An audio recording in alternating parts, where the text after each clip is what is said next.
আমরা আগের ভিডিওগুলোতে হাঙ্গেরিতে ওয়ার্ক পারমিট ভিসা প্রসেসিং সম্পর্কে অনেক তথ্য দেখেছিলাম। আমরা বলেছিলাম হাঙ্গেরিতে ভিসার সফলতার হার ৯১%, কিন্তু বর্তমানে এম্বাসিতে দেখা যাচ্ছে ৩০ জন পাসপোর্ট জমা দিলে ভিসা পাচ্ছেন ৩ জন। কেন হচ্ছে এমন সে সম্পর্কে বিস্তারিত তথ্য নিয়ে থাকছে আজকের ভিডিও। দীর্ঘ ১২ বছর পরে হাঙ্গেরি বাংলাদেশ থেকে ওয়ার্ক পারমিট ভিসায় কর্মী নেওয়া শুরু করলেই ভিসার সাকসেস রেশিও দেখা যায় প্রায় ৯১%, অর্থাৎ প্রতি ১০০ জন আবেদনকারীর মধ্যে ৯১ জনের হাঙ্গেরির ভিসা পাওয়ার কথা। কিন্তু বাস্তবতায় দেখা যাচ্ছে আবেদন কেন্দ্র BLS এর সামনে দাঁড়ালে ৩০ জনের ভিসা পাচ্ছে মাত্র ৩ জন। এটাও সত্য। এর মূল কারণগুলো আমরা আজকের ভিডিওতে বোঝার চেষ্টা করব। প্রথমত, আপনি যদি ১৮ থেকে ৫৫ বছর বয়সের মধ্যে হয়ে থাকেন, যে কেউ যে কোনো মাধ্যমে হাঙ্গেরিতে আবেদন করে ওয়ার্ক পারমিট নিয়ে আসতে পারবেন। এটার জন্য কোনো বাধা ধরা নিয়ম নীতি বা বাধ্যবাধকতা নেই। এবার আপনি ওয়ার্ক পারমিট পাওয়ার পরে যখন এম্বাসিতে ভিসা আবেদনের জন্য আপনার কাগজপত্র জমা দিবেন, এখানে অনেক বাধ্যবাধকতা রয়েছে। এগুলো না জানার কারণে, না বোঝার কারণেই ভিসা এত পরিমাণে রিজেক্ট করা হচ্ছে। ভিসা তো আপনি তখন পাবেন যখন আপনি সঠিকভাবে সকল তথ্য কাগজপত্র রিকোয়ারমেন্ট অনুযায়ী জমা দিবেন।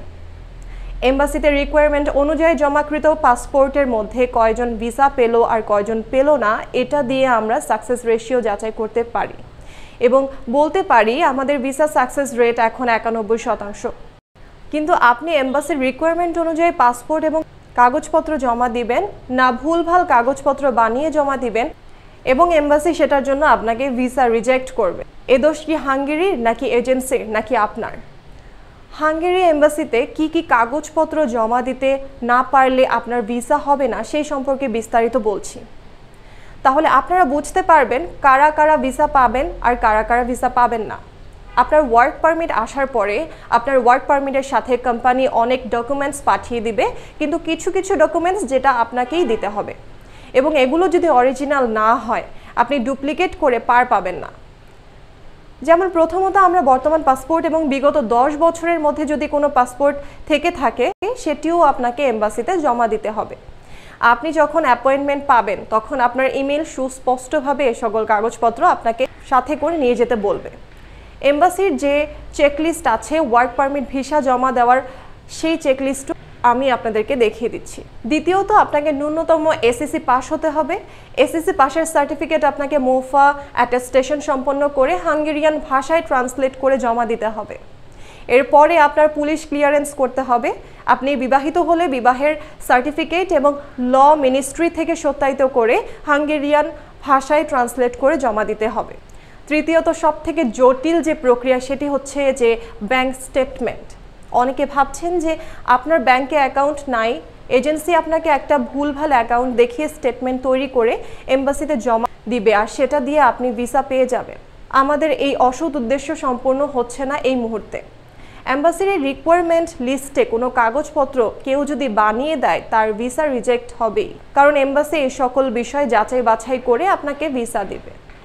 আপনি যদি বিবাহিত হয়ে থাকেন তাহলে আপনার ব্যাংকের অ্যাকাউন্টে ৬ থেকে ৬.৫ লক্ষ টাকা পর্যন্ত ব্যালেন্স দেখাতে হবে। আর আপনি যদি সিঙ্গেল হয়ে থাকেন তাও আপনাকে ৩.৫ থেকে ৪ লক্ষ টাকা পর্যন্ত ব্যাংক স্টেটমেন্টের ব্যালেন্স দেখাতে হবে।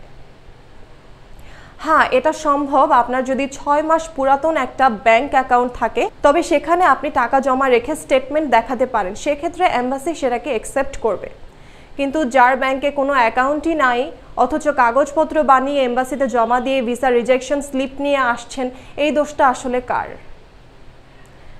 এরপরেও আপনার ভিসা হবে কি না সেটি নির্ভর করছে কোন কোম্পানির ভিসা আপনি পেয়েছেন। ইতিমধ্যে বাংলাদেশ থেকে হাঙ্গেরির বেশ কয়েকটি কোম্পানিকে ব্ল্যাক লিস্টেড করে দেওয়া হয়েছে। এখন ব্ল্যাক লিস্টের কোনো কোম্পানির ওয়ার্ক পারমিট নিয়ে আপনি এম্বাসিতে আবেদন করেন, আপনি ভিসা পাবেন না। এবার এম্বাসিতে স্পষ্টভাবে বলা হয়েছে আপনার অ্যাকোমোডেশন লিজ কনফার্মেশন লেটার লাগবে, অর্থাৎ আপনি কোথায় থাকবেন সে থাকার জায়গার ব্যবস্থা কোম্পানি কিভাবে করছে সেটার প্রমাণপত্র আপনাকে দিতে হবে। এটাও যদি আপনার এজেন্সি ভুলভাল বানিয়ে এম্বাসিতে জমা দেয় ভিসা পাবেন না। বর্তমানে অনেক কোম্পানি অ্যাকোমোডেশন লিজ কন্ট্রাক্ট দিচ্ছে না, কারণ তাদের কোম্পানি যে বাংলাদেশ থেকে ওয়ার্কার নিয়ে যাবে তাদের কোম্পানি থেকে থাকার জায়গা হয়তো অফার করছে না, এর জন্য এটাই দিচ্ছে না। কিন্তু বাংলাদেশ থেকে আপনাকে যেতে হলে এই কন্ট্যাক্ট লেটার আপনাকে দিতে হবে। তাই আপনার এজেন্সির উচিত এমন সকল কোম্পানিতে আবেদন করে ওয়ার্ক পারমিট নিয়ে আসা যে সকল কোম্পানি আপনাকে অ্যাকোমোডেশন লিস্ট কন্ট্রাক্ট দিবে। আমরা ইদানিং অনেক ইউটিউব চ্যানেলে অনেক ভিসার সফলতার হার দেখছি। এম্বাসিতে দাঁড়িয়ে ভিসা পেলেন কয়জন সে সম্পর্কে ক্যামেরা, ইউটিউব চ্যানেল, পাবলিক সবাই বেশ আনন্দের সহিত প্রচার সম্প্রচার চালিয়ে যাচ্ছে। কিন্তু যারা ভিসা রিজেক্ট হলেন তাদের কি অবস্থা এই সম্পর্কে একবার ভেবে দেখেছেন? কয়জন ওইসব এজেন্সির নিকট থেকে টাকা ফেরত নিতে পেরেছেন? যাই হোক, আজকের ভিডিওতে শুধুমাত্র এই উদ্দেশ্য করা যাতে আপনারা সতর্ক হয়ে নিজের যোগ্যতা বুঝে তারপর হাঙ্গেরি ভিসার জন্য আবেদন করেন। আমরা একটু সতর্কতার সাথে জেনে বুঝে আবেদন করলেই ভিসা সফলতার মুখ দেখতে পারবো। দালাল বা অফিসের প্রলোভন দেখিয়ে হুট করে ঝাঁপিয়ে পড়ার কোনো কারণ নেই।